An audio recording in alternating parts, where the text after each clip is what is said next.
Tiếng mi khát khâu ai vì loan thật bom khâu ai nâng ta hầu lâu liên chỉ mấy suna nâng vì thay lâu sang âm măng mai Ramzan bạn suy là na ta xăm lông mấy cá gần quay tận ngầm cần thế nâng rồi sang cam pai mai phăng na ninh tàu bằng mê tình mi cất thui nâng ta hàn quăng đất mấy đã ai rồi sắc lâu mắc na nâng rồi bài mấy đang khâu băm mây cùng cả gần đây ai rồi mà sương này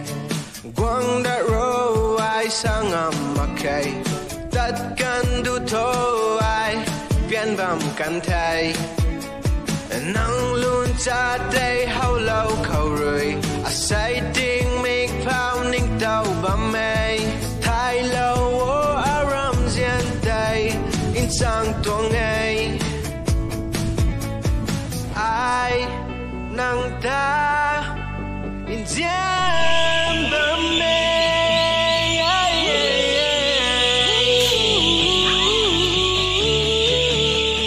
nang uy thay lâu sang âm măng mai Ramzan bạn suy là na ta xăm lông mấy cá gần quay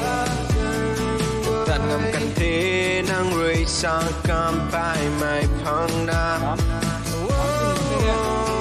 ninh tàu bằng mê tình mi cất thui nắng ta hàn quăng gần mấy đã ai rồi sắc lâu mắc na nang rồi bài mấy đang khâu băm mây cùng tan ngầm cần thế gai mấy cá gần quay